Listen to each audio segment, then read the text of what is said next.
17 minutes into a live broadcast, 3 foreign donors, 1 folder that silenced a nation. Jasmine Crockett didn't shout. She didn't wave papers. She didn't accuse anyone by name. She simply leaned forward, adjusted her mic, and exposed what no one else had the courage to say: that the money shaping our democracy wasn't always American, that sometimes the most dangerous threats to a nation don't come from the outside. They come disguised as donations, tucked beneath champagne galas and polite smiles. And in that moment, on live television, with 70 million watching, even her opponent couldn't speak. But this isn't just a story about a debate gone viral. It's about the silence that came before, and the truth Jasmine almost didn't say. Because what led her to that broadcast wasn't a media stunt. It was a folder, dropped off without a name, buried in signatures, traced through time zones. And the real story, the one that shook Congress, the press, and even her own allies, began days earlier, with an envelope no one was supposed to open. It was 12:41 a.m. when Jasmine Crockett noticed the folder, not on her desk where it might have been expected, but on the leather chair across from it, where visitors usually sat. No return address, no markings, just a manila envelope, slightly creased, placed with unsettling precision. The cleaning staff had already passed through. Her staff had gone home hours earlier. The hallway outside was silent, too silent for a building like this. Even the buzzing of overhead fluorescents seemed softer, as if the walls themselves were holding their breath. She didn't move at first. She just stared. In this city, envelopes without names don't arrive by accident. They're either invitations or warnings, and sometimes they're both. Jasmine leaned forward, her elbows brushing against a scattered printout from that morning's ethics subcommittee. She picked up the envelope slowly, like it might bite. It wasn't heavy, but it had weight, a kind of weight that wasn't physical. She didn't need to open it to know something inside would change the trajectory of something. Herself, her choices, maybe even the week ahead. But she opened it anyway. Inside, 37 pages. No cover sheet, no explanation. The first document was a wire transfer receipt dated April 20th, 2022. A sum of $245,000 transferred from an entity named Sable Bay Consulting, a name Jasmine had only seen once before, buried in a classified intelligence briefing regarding foreign shell corporations. She flipped to the next page. Another transfer, different amount, same company. Then came guest lists, internal memos from a private Mar-a-Lago gala. Host, Melania Trump. Date, April 23rd. Guests of interest, 2 foreign nationals, both flagged in prior Treasury reports for abnormal financial behavior. Jasmine's throat tightened. This wasn't noise, this was a map, a roadmap of money, and someone had drawn it for her. She turned the final page and paused. A signature, not Trump's, not Melania's, but someone connected. Someone she hadn't heard from in years, who had vanished from headlines after a mysterious resignation. His name was there, in blue ink, above the words authorized disbursement approval. Her fingers hovered over the name, not touching it, as if physical contact might pull her deeper into whatever this was. Beneath the signature, a handwritten note had been scribbled across the bottom corner in quick, slanted strokes. Say it before they bury it. She exhaled through her nose and sat back, letting the silence of the office settle around her again. The kind of silence that made you wonder if someone was watching. The kind that reminded her of late-night court prep back in Texas, where she'd once stared at a broken deposition for hours, knowing the truth was inside but unsure if it would survive the courtroom.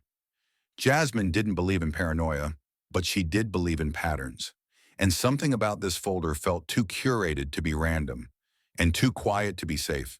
The documents weren't just damning. They were deliberate, hand-picked, directed, and whoever had dropped them off wanted her, specifically her, to carry the weight. She stood slowly, walking to the window. Outside, Washington, D.C. looked as it always did at night, stoic, scripted, indifferent. But inside that folder was something unscripted, something that could unravel people far more powerful than her. That's when it hit her. This wasn't a leak. It was a test. and she wasn't sure yet if she had passed or just been chosen. She didn't sleep. The folder lay open across her desk, its contents carefully rearranged in the order they rattled her the most.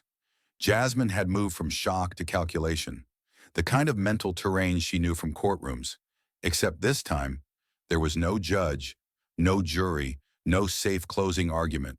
Only names. Names not meant for sunlight. She flipped back to page 9. Guest list Mar-a-Lago, April 23rd. Typed in bold font like it meant nothing. Sergei Polsin, Emil Nyari, Hanai Kaderi.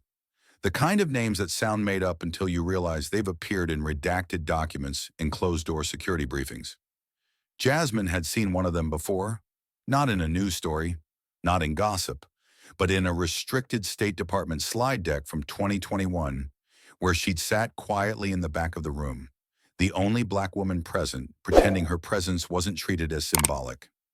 That same photo, now taped to the top of page 12, showed Emil Nyari, flanked by two Trump-aligned advisors, glass of champagne in hand, standing under golden lanterns at Mar-a-Lago like it was just another Thursday.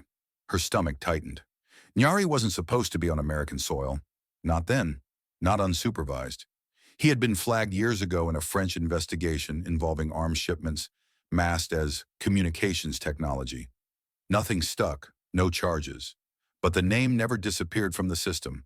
And now, he was right there, standing behind Melania in a cream dress, smiling like he owned the place. Next to his name on the guest list, in handwritten ink. Confirmed. Computer guest. Do not scan. Do not scan. As in, bypass background checks. Jasmine read it 3 times, her fingers trembling. This wasn't just a donor list. It was a ledger of access, sold access, and still no official explanation. No dossier, no note from a whistleblower detailing motive, just receipts, pictures, signatures. And that whisper scratched into the corner of a printout. Say it before they bury it. But how? How was it possible that no one else was talking about this? She already knew the answer. It wasn't just about fear, it was about proximity. People didn't want to believe that corruption sat this close to their circles. That a polished Gala could mask a transaction, that someone's former intern could be authorizing 7-figure transfers for people with international warrants. Jasmine picked up another document. Authorization slip.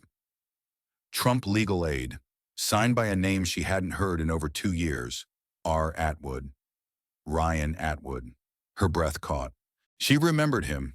He'd sat on a panel with her back when she was still fresh to the Hill. Young, sharp-tongued, always 3 seconds ahead of a smear. He was the one who called her articulate but disruptive in a leaked audio from a donor dinner. He vanished a year later, quietly amid rumors of offshore asset audits. And now here he was again, his signature on 2 separate transfer authorizations, both tied to Sable Bay Consulting. It felt like a setup, like someone had rigged a machine, switched it off just long enough for her to glimpse the wiring, and then dared her to call it broken.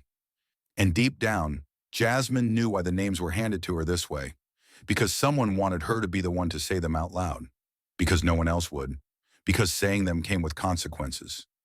And silence? Silence just came with a paycheck.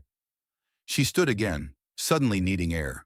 Her office felt too small, too surveilled. She moved to the window, staring down at the Capitol steps bathed in gold light. Somewhere in those halls, people were already trying to erase what she had just read. Somewhere, someone knew she now knew. And they were watching. Not because she was a threat, but because she was a variable. And the system doesn't like variables. The words wouldn't leave her. Say it before they bury it. That sentence, scratched in hurried ink on the final page, had become a drumbeat inside her chest, faint but relentless. Jasmine sat back down at her desk like a soldier returning to the front line. The envelope was now empty, its contents spread across the surface like a battlefield. Wire transfers, event summaries, guest manifests, flag names, and one signature that made her pulse skip. None of it made sense, and yet it made too much sense. Her phone buzzed. A text from Kendra, her chief of staff. "Don't forget you're off tomorrow. You need rest." Jasmine didn't reply. She turned the phone face down, Rest felt like betrayal.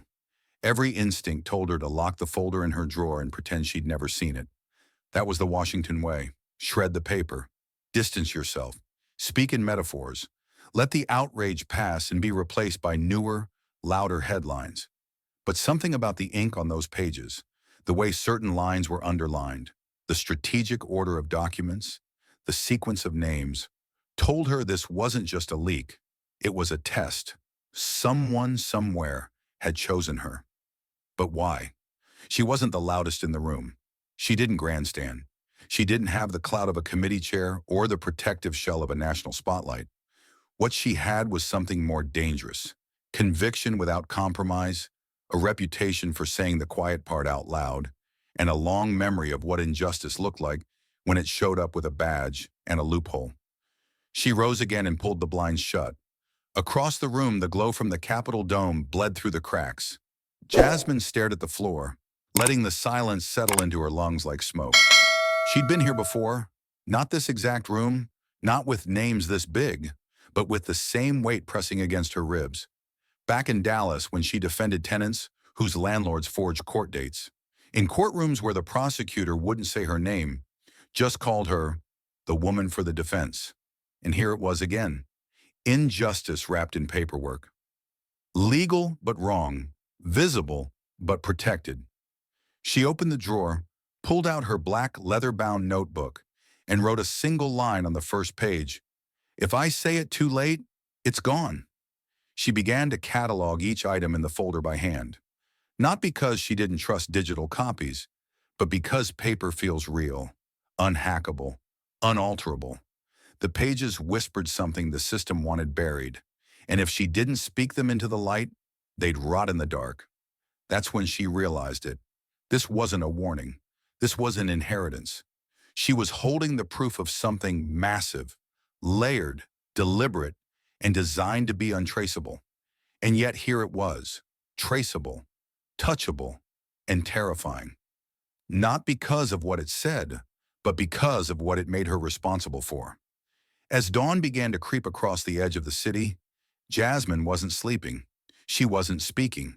She was preparing. Because she knew what came next wasn't just risky. It was irreversible.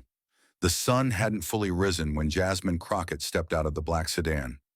The streets of Sacramento were quiet, too quiet for what she was about to do. No protests, no press vans, no signs of the storm that was about to roll in behind her words. She wore no makeup beyond foundation, no jewelry except a silver chain tucked beneath her collar, and no team trailing behind. Just a notebook under one arm, a lukewarm coffee in the other, and a silence that had weighed on her chest since Tuesday night. The network building loomed ahead, slick glass, polished metal, a monument to scripted truths and calibrated outrage. Jasmine paused at the revolving door. Her reflection looked calm. She didn't feel calm. She felt like a dam with a crack in the middle. Inside, the studio was already humming. Floor managers clicked headsets. Assistants buzzed between makeup chairs and lighting rigs. The illusion of control wrapped around everything. But underneath it, she could smell it. Tension. Real, humming tension. The kind that even air fresheners and big lights couldn't cover up. She walked past a sound tech who barely glanced at her. No one offered her a seat. No one checked her mic. No one asked if she needed anything. Karoline Leavitt was already there, 20 feet away in the green room, seated in a crisp ivory blazer, nodding as her communications director whispered instructions through an earpiece. She didn't see Jasmine yet, or pretended not to. She was busy, polishing weapons, rehearsing rehearsed lines. Jasmine said nothing. She didn't need to. She found an empty folding chair near the far wall and sat down slowly, placing her notebook on her lap like it was something sacred. She didn't open it, just kept her fingers resting on the leather cover, as if holding it closed was the only thing keeping what was inside from erupting. Around her, the room pulsed with false comfort, bottled water, friendly nods, soft laughter. But her pulse beat differently. It was the rhythm of decisions you can't undo. In another timeline, she would have let it go. She would have sat through the panel, exchanged barbs, collected her media clip, gone home. But now, there was no going home. There was only forward. She had brought a truth so large it didn't fit inside her chest anymore. Representative Crockett? A young intern called, eyes flicking to the notebook in her hands. They're ready to do mic check. I'm ready, Jasmine said without standing. I won't be moving much. The intern blinked, confused, but nodded and disappeared. From across the room, Karoline finally looked up. Just a flicker. Recognition, calculation, dismissal, all flashing behind her eyes in a single glance. Jasmine returned the stare without blinking. No smile, no nod. Just two women on opposite ends of a collision they didn't yet understand. The countdown had started. In 8 minutes, they'd be live. In 9, the first jab would be thrown. In 10, the airwaves would change. But right now, the silence was the loudest thing in the room. Jasmine glanced down at the notebook again. Not for reassurance, but for confirmation. She already knew what she had to do. What she didn't know was how far it would reach once it left her mouth. The lights overhead flared to full intensity as the crew locked cameras into place. Jasmine's chair was adjusted half an inch forward. A floor director held up fingers in countdown, mouthing numbers silently as Barry Klein, the veteran host with 2 decades of political theater behind him, straightened his tie and forced a neutral expression. It was 9:01 a.m. on the dot.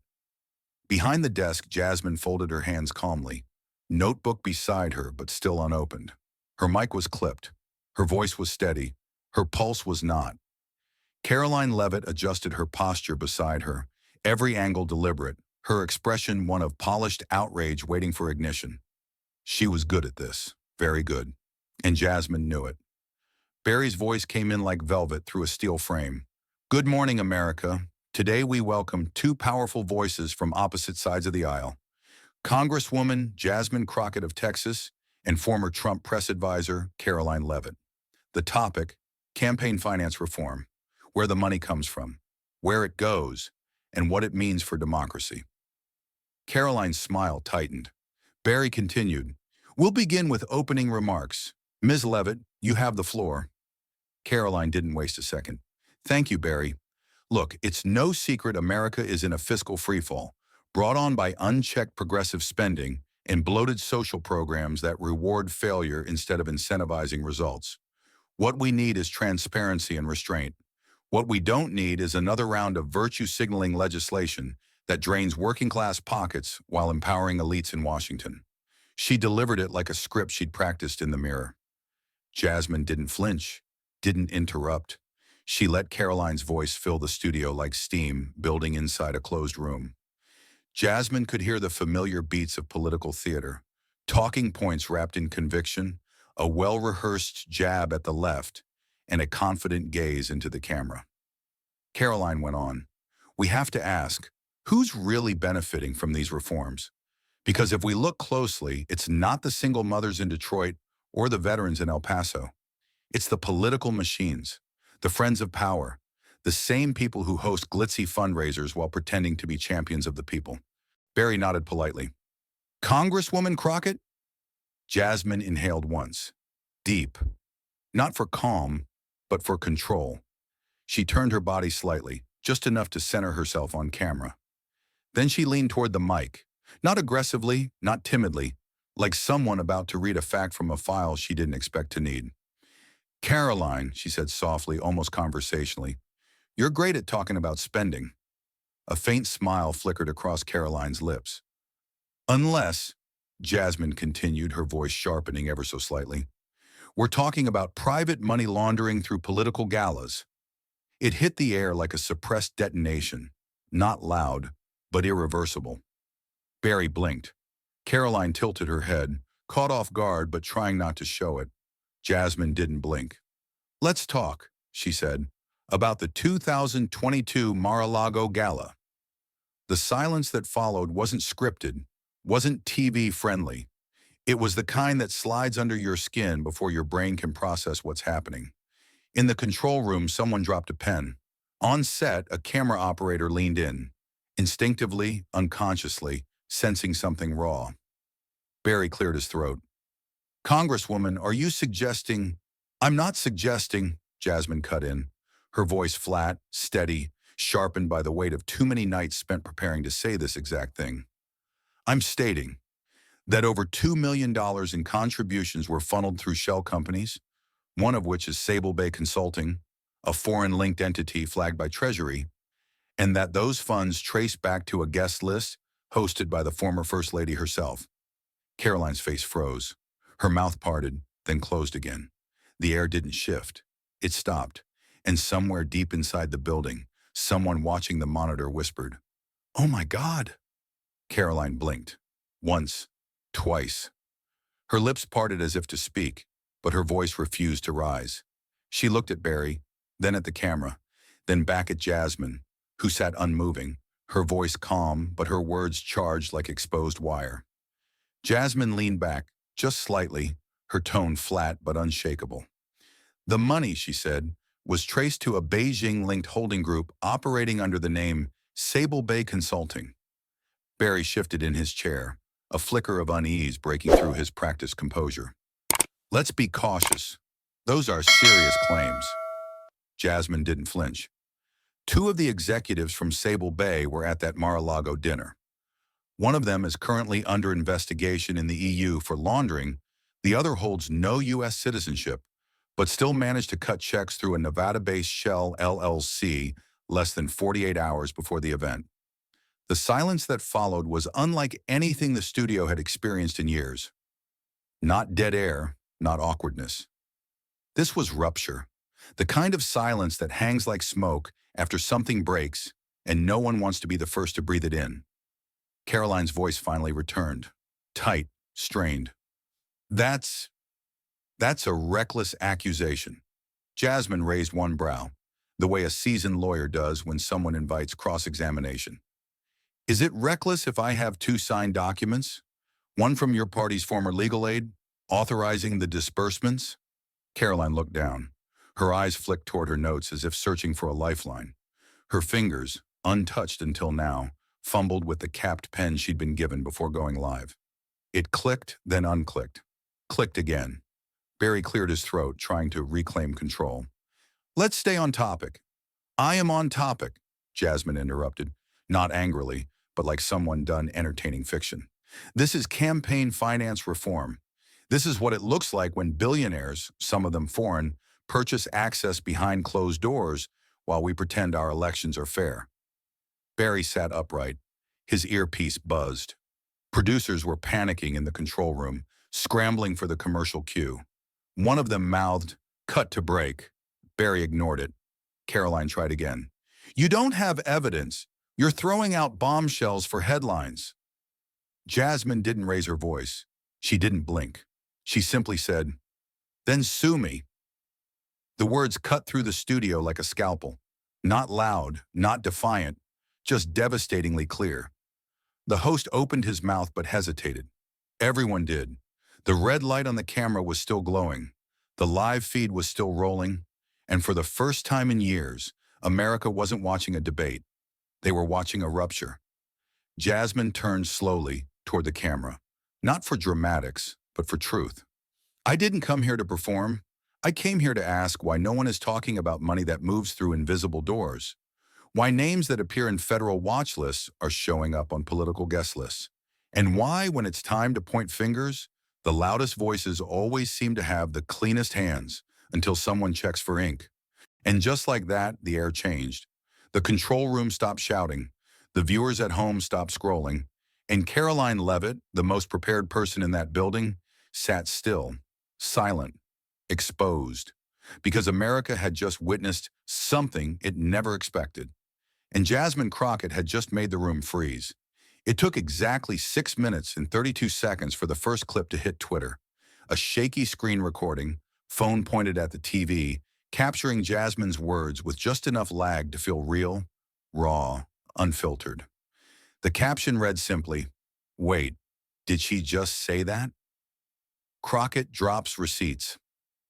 By minute 10, TikTok was already 3 edits deep. One overlaid dramatic music, cutting between Jasmine's calm stare and Karoline's blinking silence. Another looped the phrase, "Then sue me," over slow-motion footage, adding a fire animation that wasn't needed. The real burn was in the truth. On Reddit, a thread titled "Jasmine Crockett just nuked a live broadcast" shot to the front page in under an hour. On Facebook, veterans reposted clips with quiet captions. This took guts. On Instagram, the freeze frame of Karoline mid-blink, mouth slightly open, pen in hand, completely still, became a meme overnight. The hashtags surged like wildfire. Chakra Crockett drops receipts. Chakana Mar-a-Lago money trail. Chatra Jasmine did not come to play. But it wasn't just the memes, it was the momentum. People weren't sharing the clip because it was shocking. They were sharing it because it felt unmistakably real. There were no earpieces, no dramatic music cues, no network overlays. Just one woman sitting at a table, holding a truth that sounded too dangerous to be scripted. And somewhere deep inside the nation's gut, viewers felt it. Because they'd seen too many debates where nothing was said. Too many politicians dodge answers with clever smiles. Too many scandals buried beneath procedural jargon and non-denial denials. But Jasmine hadn't denied. She hadn't deflected.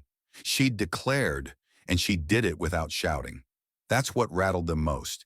In every comment section, in every group chat thread, the same questions emerged. Who is Sable Bay? Why haven't we heard of this before? Did she really have documents? Why isn't the FBI involved? And if this is true, what else are they hiding? Meanwhile, in the network's backend, executives scrambled. The producer who greenlit the segment was called into a closed-door meeting before the broadcast had even ended. Legal teams were looped in.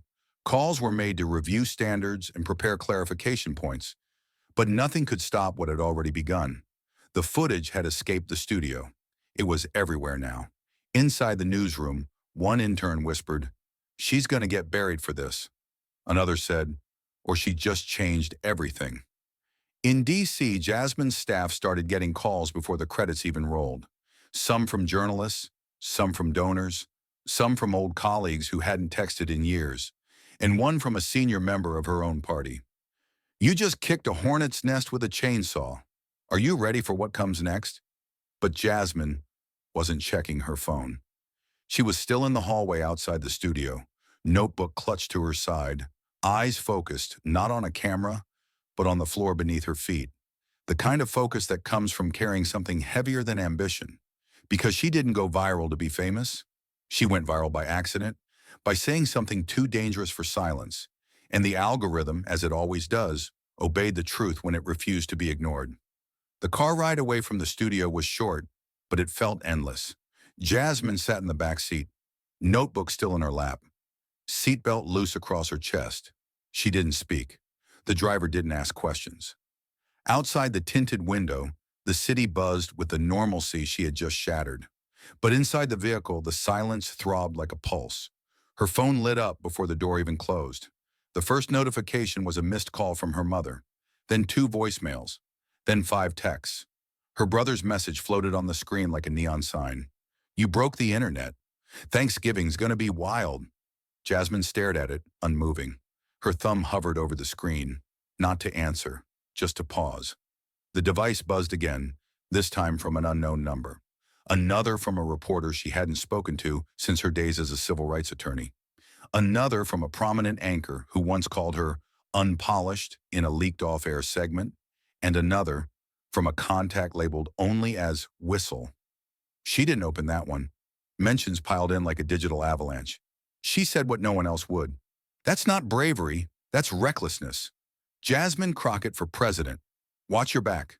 She scrolled through them like one flips through old photographs. Part fascinated, part horrified, part too numb to feel anything yet. One meme had Karoline photoshopped into an empty lecture hall with the caption, "When you forget to do your homework and the test is televised." Another showed Jasmine's face superimposed over a hurricane radar. Category 6, Crockett. She should have laughed, but she didn't. Not yet. The praise didn't land the way people might think it should. It wasn't a high, it was a weight.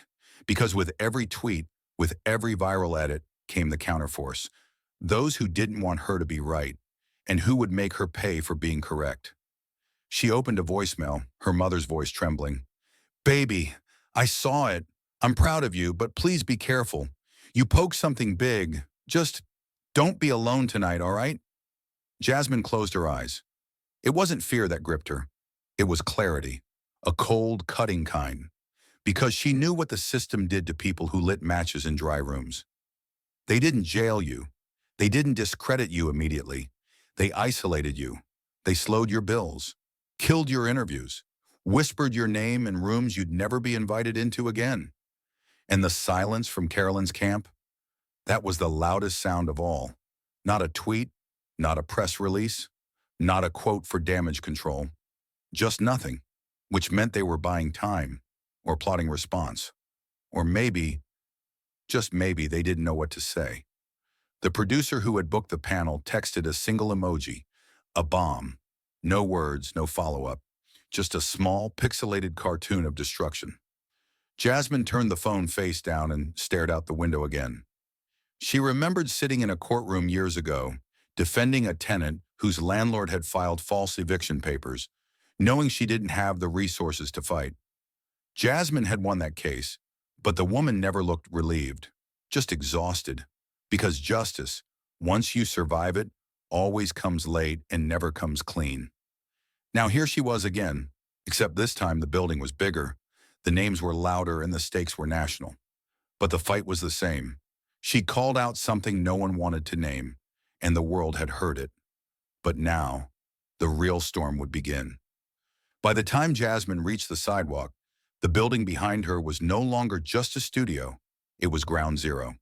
Inside, producers barked into headsets, lawyers crowded conference rooms, and PR teams furiously refreshed social media dashboards as if sheer will could stop a viral wave already swallowing the country. In the upper floor of the network's legal department, one executive said it flat out. "Can we cut it?" Another answered before anyone could pretend otherwise. "It's already clipped, millions of times. We don't control it anymore." Downstairs, someone had tried to pull the segment off YouTube. Within 3 minutes, it was re-uploaded to 27 different channels with new titles, each one more sensational than the last. Congresswoman nukes live panel, exposing the gala nobody wants to talk about.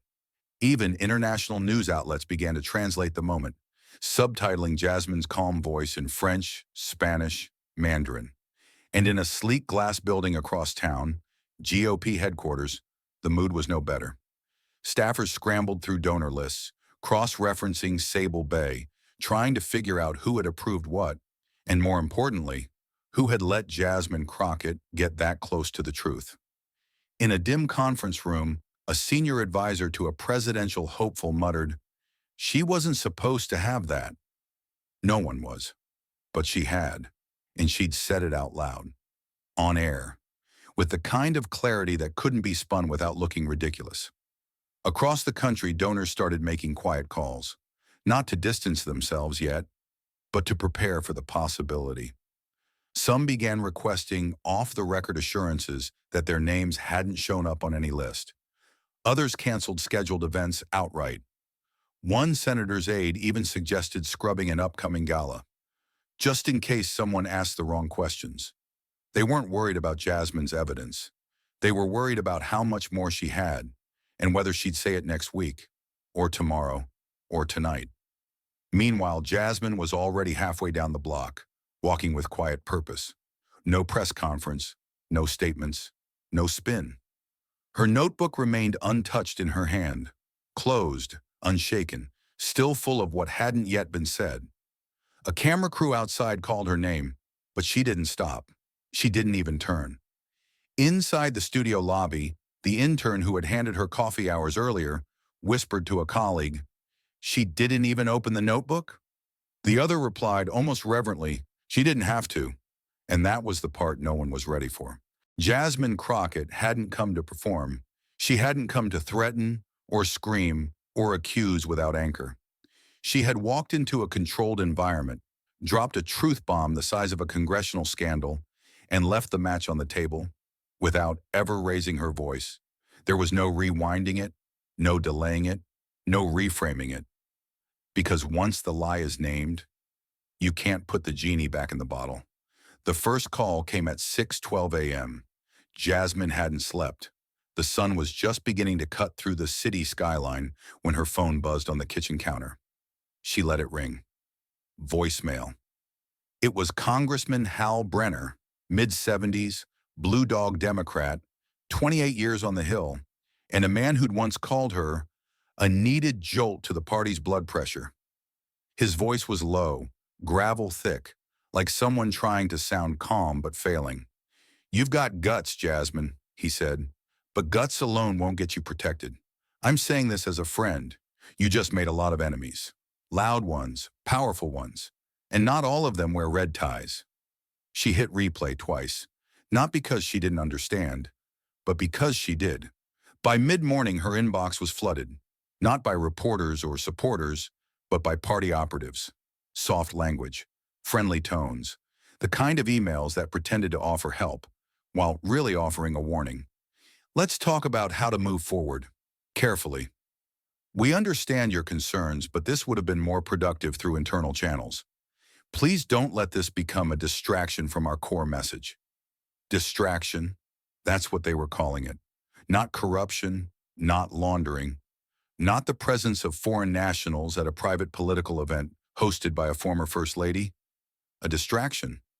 Jasmine sat in her office staring at the wall behind her desk, the one lined with photographs of constituents, handwritten letters, and a framed picture of her and her sister in front of their childhood home in Dallas.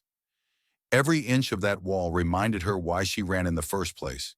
And yet, for the first time since the broadcast, she felt it, the chill of the machine pushing back. Not with fists, but with isolation. Kendra walked in, holding 2 coffees and a stack of paper. "You've got 5 networks requesting interviews, 2 late-night hosts circling, and a Politico reporter outside asking if you'll confirm anything on the record." Jasmine took the coffee. "And the party?" Kendra didn't answer at first. Then, "They're holding," a word that meant waiting to see if she sinks or swims, if she becomes an asset or a liability. That's when her private line rang again. No caller ID. She answered. A voice, measured, familiar. A senator. One of the good ones, or so they said. "You've always been a fighter, Crockett. That's why we liked you.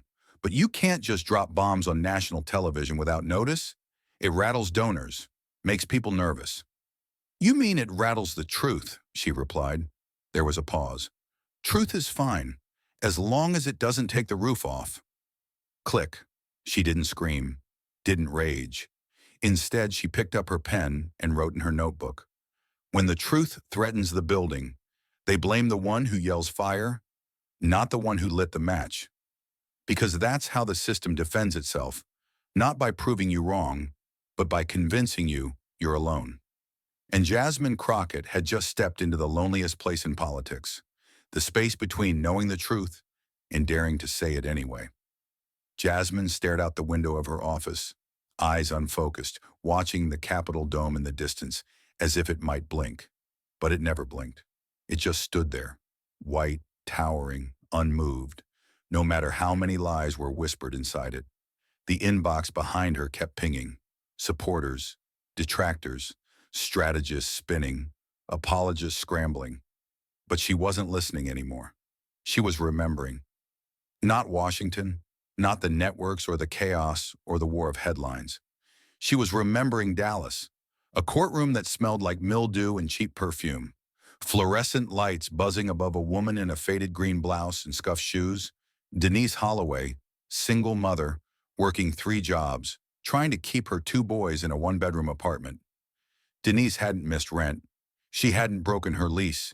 She'd reported mold, asked for basic repairs, and 1 week later her landlord filed an eviction anyway, fabricated lease violations, citing non-payment for a month already proven paid. Jasmine had taken her case pro bono. She'd had the receipts, she had the truth, and she lost. Not because the truth was weak, but because no one cared to hear it. The judge didn't look up once during closing arguments. The city housing rep didn't show. The opposing counsel made up a narrative on the spot, and no one objected. Not even the system. And Jasmine had watched as Denise's hands shook while signing the relocation paperwork, not because she was surprised, but because she already knew what no one would say. The truth didn't matter if it came from someone who couldn't afford to speak it. Jasmine had walked her to the parking lot that day, Denise didn't cry, didn't scream. She just said, "I thought if I told the truth, someone would help." That moment had haunted Jasmine for years, because it was the moment she realized where truth goes when people are too scared to follow it. It doesn't vanish, it gets buried. Under policy, under paperwork, under internal channels. Channels. The word echoed in her skull now, like a threat dressed as advice. You should have gone through proper channels. You could have reported quietly. You didn't have to say it on television. But she knew the truth about those channels. They weren't designed to fix problems. They were designed to delay exposure, to wear you down, to make sure that by the time your story reached the top, it was either too late or too soft. She walked back to her desk and flipped open her notebook to a fresh page. Wrote one line. Silence isn't neutral. It's submission. She thought of all the hearings she'd sat through where witnesses choked on their words, of city council meetings where community members stood shaking, reading statements that would never make it into the minutes, of briefings where intelligence was buried behind red tape, and bureaucrats used phrases like sensitive materials to mask cowardice. This moment with Sable Bay and the Mar-a-Lago Gala, it was just the latest version of the same old story, a system built to reward silence, a machine that devours truth the moment it threatens profit, and a woman, again, forced to choose between career comfort and moral clarity. Jasmine closed the notebook and looked out the window again. She wouldn't be the quiet one. Not this time. Not ever again. Because when you've seen what happens to people like Denise, you stop pretending the system will save itself. You burn the map, you grab the mic, and you say the thing they're most afraid of hearing. The silence came slowly, not with threats, not with headlines, but with cancellations, soft, unspoken erasures, the kind that didn't leave bruises, just empty time slots and vague apologies. It started with a call from a longtime ally, a lobbyist she'd partnered with on housing reform 3 times over. He didn't even call her directly. He sent a text. Just got off a tough donor call. Need to pause our support for your urban resilience initiative. Timing's just complicated right now. Complicated. She stared at the message for a full minute, not because it hurt, she'd expected it, but because it confirmed the pattern. The minute you name a truth too big, everyone who once clapped gets very, very quiet. 2 hours later, her communications director came in, holding a tablet like it was radioactive.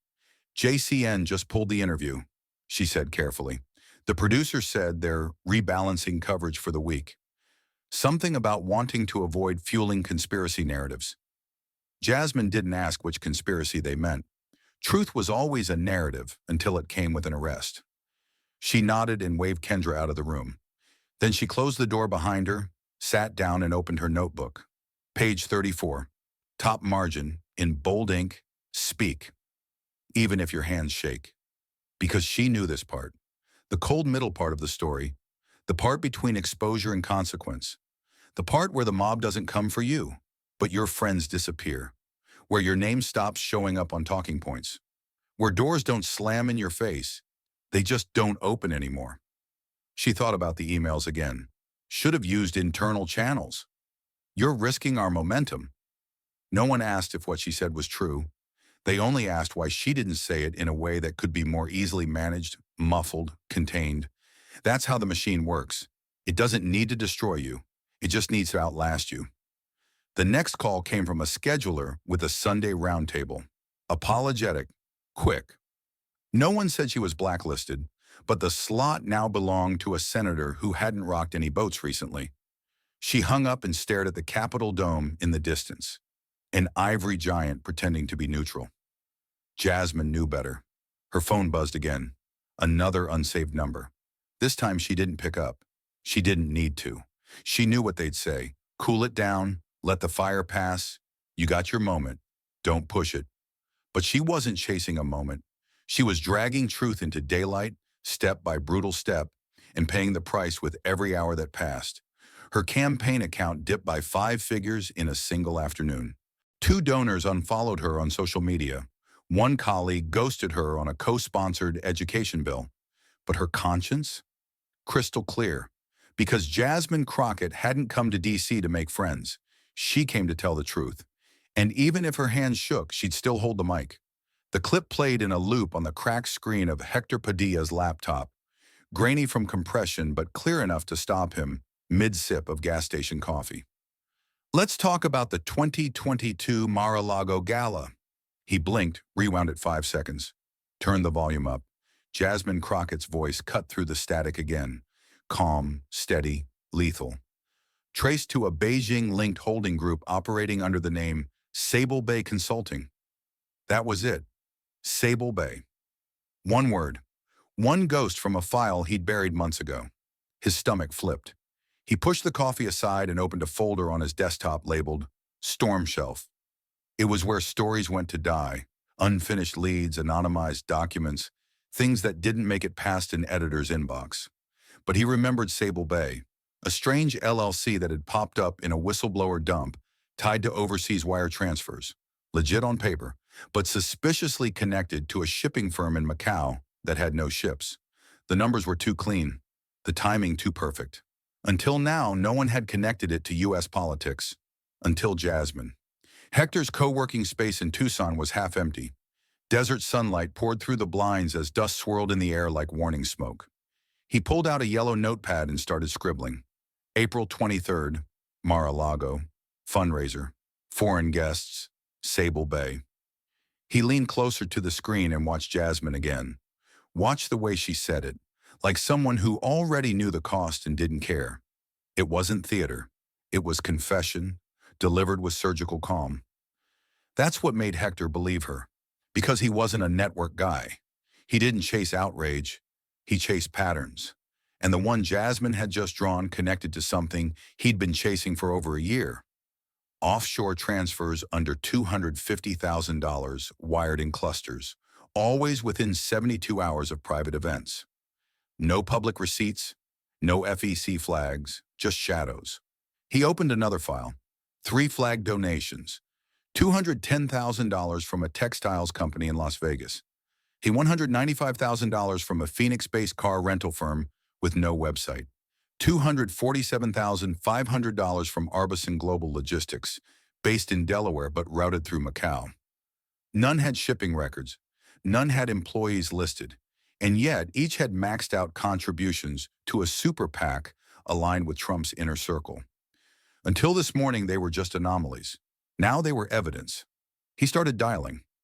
First, a source at a regional bank in Santa Fe. Compliance team still owed him a favor. Then a burner email to a former intern at the Treasury's Overseas Wire Division. Then he pulled up an old contact sheet. Attorneys, translators, ex-staffers turned bartenders. Because when Jasmine dropped Sable Bay on live TV, she didn't just expose a scandal, she unlocked a map. And Hector Padilla, he'd been standing at the edge of that map for 12 months, watching the smoke, waiting for the first name to light the match. Now the match had a face, and the fire was coming. The spreadsheet arrived at 11:14 p.m. No names, no accounts, just columns, dates, amounts, destinations, a sanitized map of shadows. Hector stared at it like a battlefield diagram, his pulse accelerating with every scroll. The wire transfers were real, every single one. 12 payments, all between $180,000 and $249,999, just under the $250,000 threshold that triggers enhanced scrutiny under U.S. banking laws. All routed through obscure LLCs with no physical operations, and all timed within 72 hours of 4 private Mar-a-Lago events, including the April 23rd Gala Jasmine had detonated on live television. He pressed a finger to the screen. One transfer from a company in Singapore to a PSC headquartered in Virginia, flagged only once by an intern who had since left the firm. Another came from a logistics group based in Dubai that listed its U.S. office as a UPS drop box in Delaware. 2 others were routed through Macau into a shell entity registered under Arbison Global Holdings, which was, conveniently, tied to the same corporate address as Sable Bay Consulting. His hands hovered over the keyboard, unsure whether to be afraid or excited. The numbers weren't speculative. They were time-stamped, labeled, laced with the subtle footprints of someone who knew exactly how to move money without a trace and almost got away with it. But now Jasmine had said the name. and Hector had the trail. He pulled up old press clippings hunting for overlapping guest lists, cross-referenced them with PAC disclosures, ran address checks on donors who didn't appear to exist. Then he called a source, deep inside a compliance department at a regional investment bank. She answered on the third ring. "You're not calling to catch up, are you?" she said. "No," Hector replied. "I need confirmation on a wire. Two, actually. I think they're political in nature, both routed through shell corporations. You still have access?" A pause, then a sigh. "Only if you're not asking for account numbers." "I just want patterns," Hector said, "and time frames. That's all." She hesitated. Then, "Send them." "But you didn't get them from me." An hour later, the email hit his inbox. His eyes scanned the screen, heartbeat matching the rhythm of the blinking cursor. There it was, April 21st, 2 days before the gala. A $230,000 transfer from Arbison Global to a consulting firm that coincidentally shared a treasurer with the Patriot Restoration Coalition, a Trump-aligned super PAC. It was the last thread he needed. He picked up his phone and called the Ledger Wire, a small but relentless investigative outlet known for publishing what mainstream wouldn't touch until it was safe. When the editor answered, Hector skipped pleasantries. "I've got wire data, shell corporations, foreign donors, and a gala hosted by Melania Trump." There was silence on the line. Then, "Send what you've got. If it's half as good as you sound, we're going to need to bring in legal." "It's better," Hector said, clicking send. "It's not a theory anymore. It's a system." He leaned back in his chair, staring at the digital paper trail glowing on his screen. Jasmine Crockett had thrown the first stone. Now he was about to let the avalanche begin. It dropped at 7:46 a.m. Eastern. Foreign Shadows, the secret cash behind a presidential campaign. The title hit like a warning shot, but it was the first paragraph that detonated the silence. When Congresswoman Jasmine Crockett named Sable Bay consulting on live television, most viewers didn't flinch. But financial analysts, compliance officers, and political insiders did, because they knew what she had just triggered wasn't a soundbite. It was a map, one they had quietly buried. Hector's byline sat beneath it like a signature on a warning letter. Within 30 minutes, the article had crossed into 4 languages. By noon, it was front page on Reddit's politics thread. CNN didn't lead with it, but they linked to it. A quiet nod. Reuters picked it up cautiously. The Washington Times ran a version trimmed of names but filled with dread. And Fox News? They attacked the messenger, but not the math. Because the math was undeniable. 12 wire transfers, 4 known events. Over $2.3 million in donations moved through shell companies with 0 commercial history and foreign ownership links. All feeding into a single political ecosystem now exposed for what it was. A backdoor built for power. In Jasmine's office, Kendra burst in holding a printed copy of the story, eyes wide, voice low. "You're not just trending anymore," she said. "You're confirmed." But Jasmine didn't move. She sat at her desk, notebook open, the morning sun catching the edge of her pen. She hadn't spoken to Hector, hadn't known his name.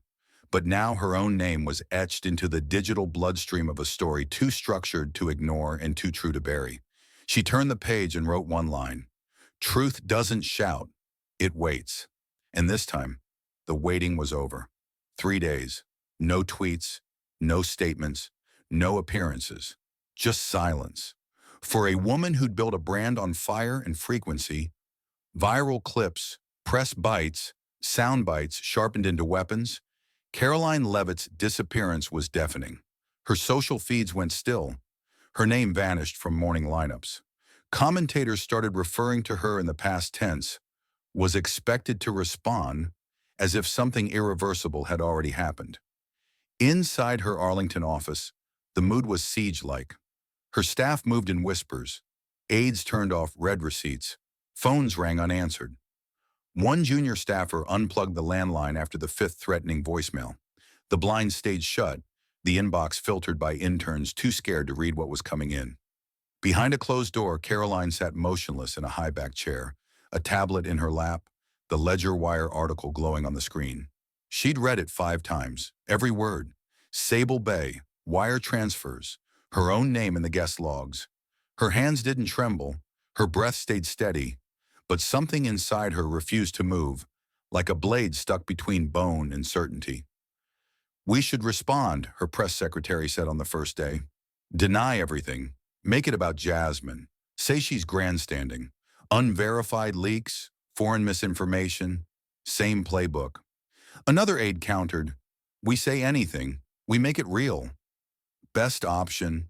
Go dark. Let it cycle out." A silence fell across the war room. Karoline didn't speak. On day 2, the conversation turned heated. A campaign advisor warned that donors were monitoring the situation. One PSC had already paused an ad buy.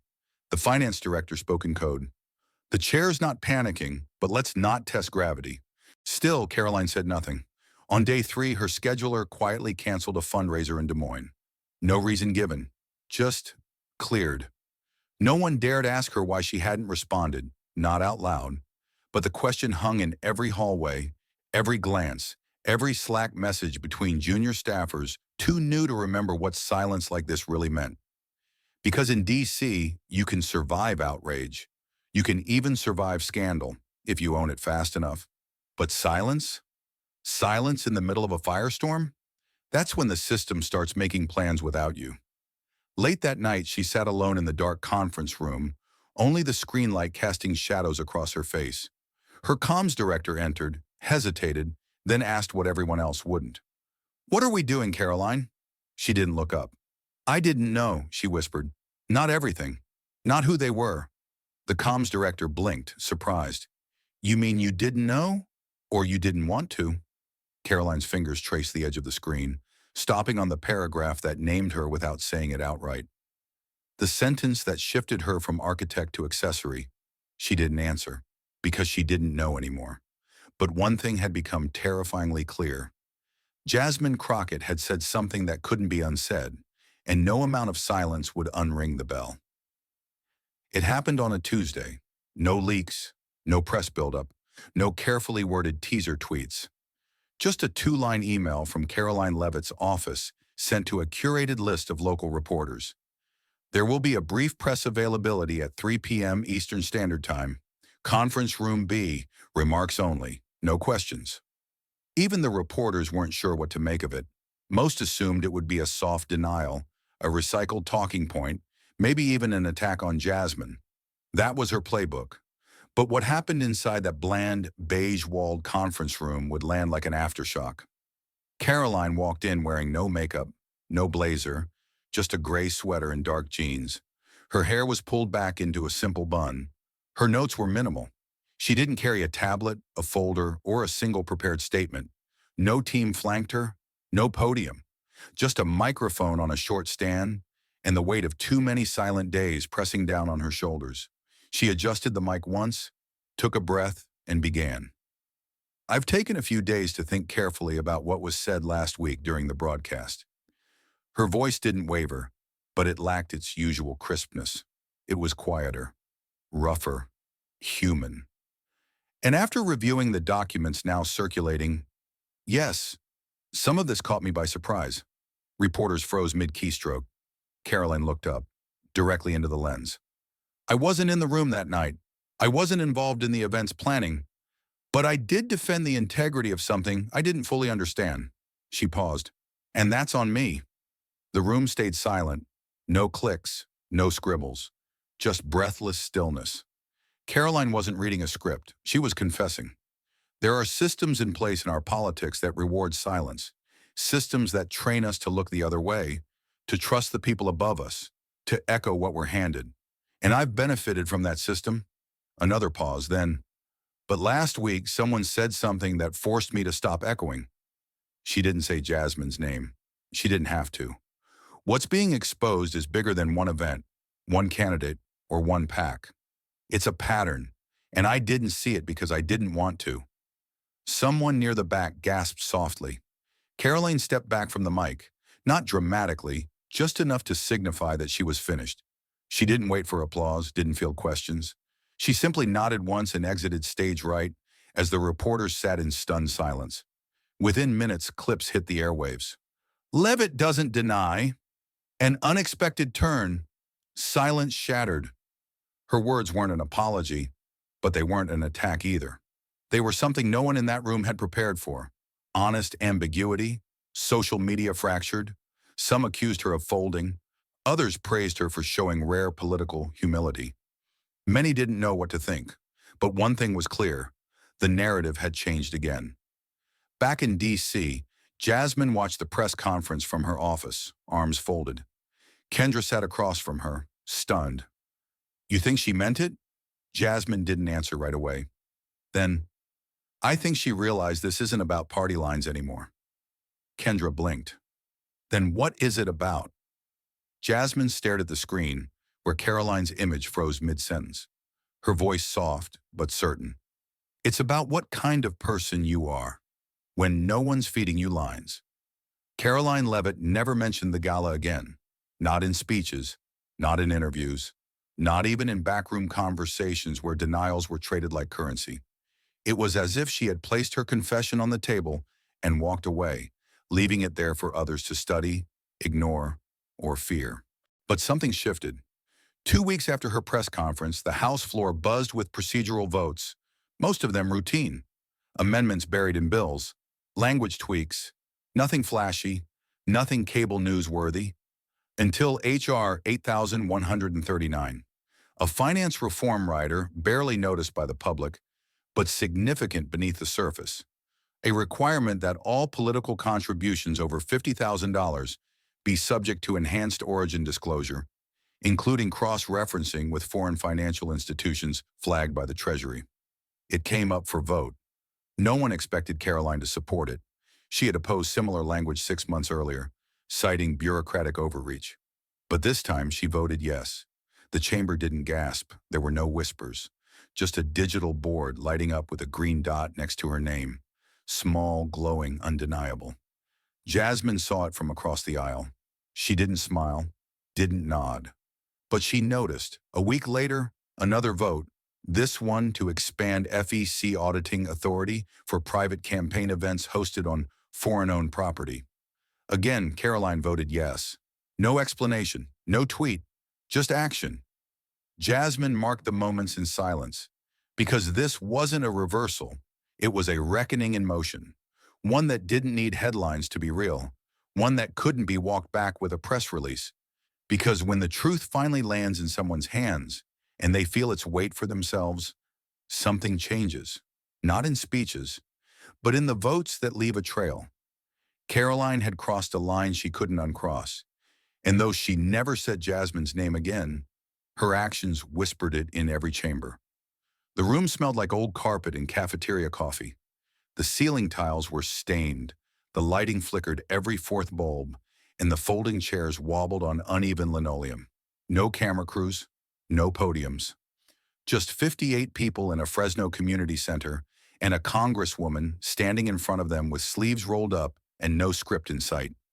Jasmine Crockett didn't bring slides. She didn't pass out flyers. What she brought was a manila folder, creased at the corners, and a heart still heavy from the week that turned her life upside down. She stepped up to a splintered wooden podium, no microphone needed. Just her voice, low, steady, and the room leaned in to hear every word. "Most times," she began, "truth doesn't show up with trumpets. It doesn't come in breaking news graphics or viral hashtags. It comes quietly, in a manila folder, dropped on your desk at midnight, and it doesn't scream. It asks you one question." She paused. "What are you going to do now that you know?" The room held its breath. Jasmine scanned the faces in front of her. Seniors, teachers, a couple of students still in hoodies. A mother with a toddler asleep on her lap. No suits, no filters. Just Americans. Tired of lies, but still showing up. "I didn't go viral to be famous," she said. "I didn't speak out to make enemies. I did it because someone handed me a truth too heavy to carry alone. And when I realized what it was, I knew silence would bury it." She opened the folder, not to show them, but to feel the weight again. She didn't show receipts. She showed resolve. "They tell you to go through channels," she continued, "but sometimes those are the same channels where truth goes to die. So I took the risk, and I'm still standing, not because the system wanted me to, but because you did. And in that moment, no one clapped. No one moved. They just understood. Because in a broken room with bad lighting, the truth felt louder than anything a network had ever aired. The cameras were gone. The headlines had cooled. The viral clips had been buried beneath newer outrages. And yet Jasmine Crockett sat in her office long past midnight, a single lamp casting a warm circle of light over her desk. The manila folder was still there, worn, heavy, untouched for days but never out of reach. She opened her notebook one last time and wrote, "Truth waits, but not forever. Injustice doesn't always arrive with fists. Sometimes it wears cufflinks, sometimes it signs checks, and too often it counts on good people staying silent because speaking up is inconvenient, dangerous, or simply lonely." Jasmine knew all that, and she spoke anyway, because the cost of silence isn't just personal, it's systemic. It shields predators. It fuels manipulation. It normalizes corruption and calls it professionalism. So she stood in the middle of a rigged room and said what no one else would. Not for applause, not for revenge, but because someone had to be first. Someone had to refuse the script. And now as she looked out the window toward the Capitol dome, glowing against the night sky, she had one question. For the next person watching. For the viewer. For you. If you ever find yourself at a table where no one will name the lie in the room, she paused, the pen still in her fingers, the folder still open, the night still alive with possibility. Will you be the one who speaks? Because sometimes one sentence is enough to change everything. Even if your hands shake, even if your voice trembles, say it anyway. And maybe that's the real lesson. Courage doesn't always roar. It often whispers, waits, and finally rises when the silence becomes unbearable. In a world trained to look away, truth needs people brave enough to look closer. You don't need a title or a stage, just a moment where you choose conviction over comfort. Because every time someone dares to speak, the system loses a little of its grip. So here's the question. Have you ever stayed silent when you should have spoken? And if it happens again, will you choose to speak? Let us know. Your voice matters. Thank you for watching until this moment and for standing with us on this journey for justice. Your support means everything. Like, subscribe, and turn on notifications so you never miss what's next. And we'd love to hear your thoughts. Leave a comment below and let us know what moved you most in this story. Together, our voices make a difference.